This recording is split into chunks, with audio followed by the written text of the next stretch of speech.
Mikel Arteta with positive news regarding Bukayo Saka, Martinelli and Nwaneri. A Barcelona superstar could solve Arsenal's midfield problems, while a replacement for Edu Gaspar in the sporting director's role may already be in place, and much more. This is all the latest Arsenal news with Now Arsenal.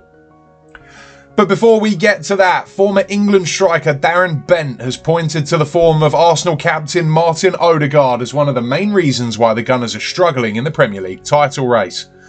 Arsenal's hopes of winning their first league title since 2004 were dealt a huge blow at the weekend when they suffered a disappointing 1-0 home defeat to West Ham. The loss prevented Mikel Arteta's side from closing the gap on leaders Liverpool, who subsequently beat Manchester City 2-0 to extend their lead at the top of the table. With just 12 games remaining, Arsenal are now 11 points behind Liverpool and face an uphill battle to stay in the title race. Despite the setback, Arteta remains defiant, dismissing any talk of conceding defeat in the title race. "Over my dead body," is what Arteta said when asked if he would give up on Arsenal's title hopes. "Mathematically, it is still possible. The difficulty is higher than 3 days ago, but if you want to win the Premier League, you have to do something special." Speaking to TalkSport, Bent highlighted 5 reasons for Arsenal's struggles this season, with Odegaard's underwhelming performances at the top of the list. The Norwegian playmaker, who has been one of the league's standout performers in recent years, has failed to replicate his previous form, scoring just 2 league goals so far this term. "He was appalling against West Ham," Bent said. "He hasn't been good since coming back from injury. He had a little spell where he looked like he might be back, but 2 Premier League goals this season, 3 in total, just isn't good enough." Odegaard's struggles have coincided with Arsenal's inconsistent performances, with the team dropping points in 11 games so far this season. Despite finishing second in each of the last 2 seasons, the Gunners have failed to match the consistency that saw them take Manchester City to the wire last season. Speaking of Odegaard, there is one piece of information that could make his form improve, and that is the return of Ben White and the imminent one of Bukayo Saka.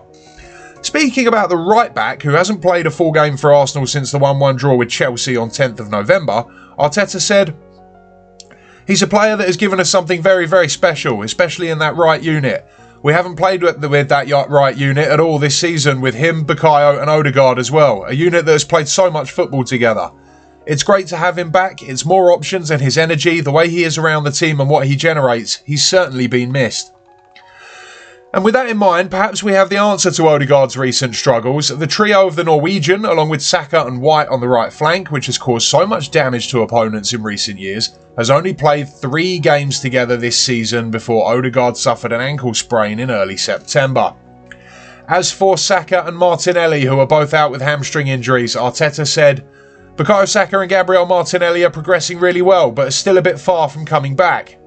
However, the situation when Ethan Nwaneri is completely fine," Arteta said. "Ethan was just cramping. Obviously, his load has been very different in recent weeks, but he's fine." And again, with Odegaard in mind, could you imagine the Norwegian with a complete box-to-box midfielder next to him? Someone like Frenkie de Jong. Yes, Arsenal have reportedly reignited their pursuit of the Barcelona midfielder as the summer transfer window approaches. The Netherlands international, a key figure in La Liga, could become available as Barcelona look to raise new funds for signings.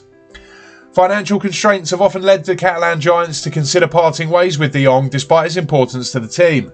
While his future at the club looked uncertain at the start of the season, the 26-year-old has since re-established himself as a regular starter under head coach Hansi Flick.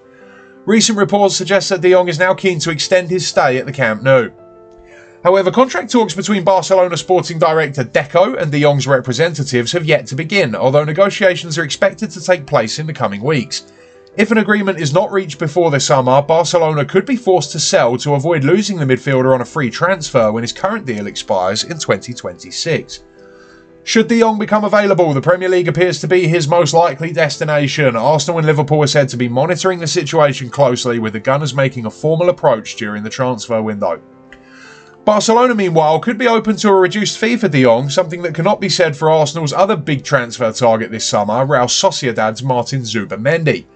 As you may be aware, the Spain international has a release clause in his contract worth in the region of €60 million, and Sociedad will reportedly reject any offer below that figure. Nevertheless, it's expected that Arsenal will concentrate on Zubimendi and only then pursue de Jong. And finally, on a note of optimism for Arsenal, the Gunners may have found their man to fill the vacant position of sporting director following the departure of Edu Gaspar.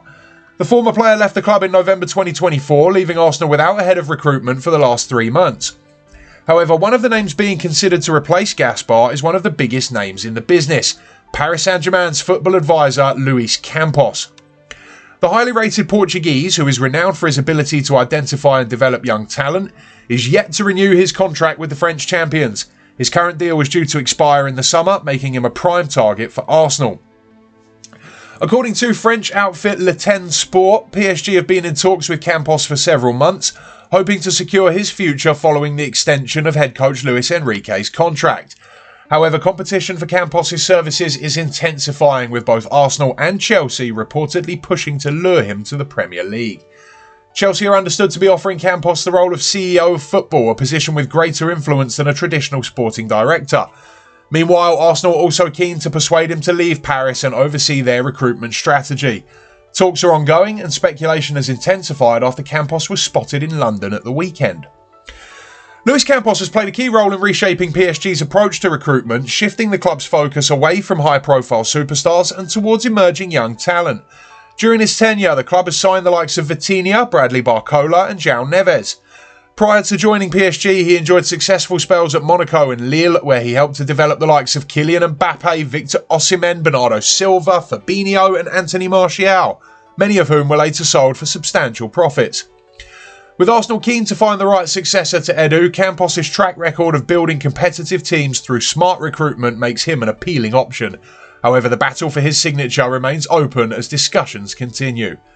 And with all that being said, don't forget to like and subscribe to Now Arsenal and check for more information on our media channels, the NowArsenal.com website and our socials across Instagram, Twitter and Facebook you can find in the description below.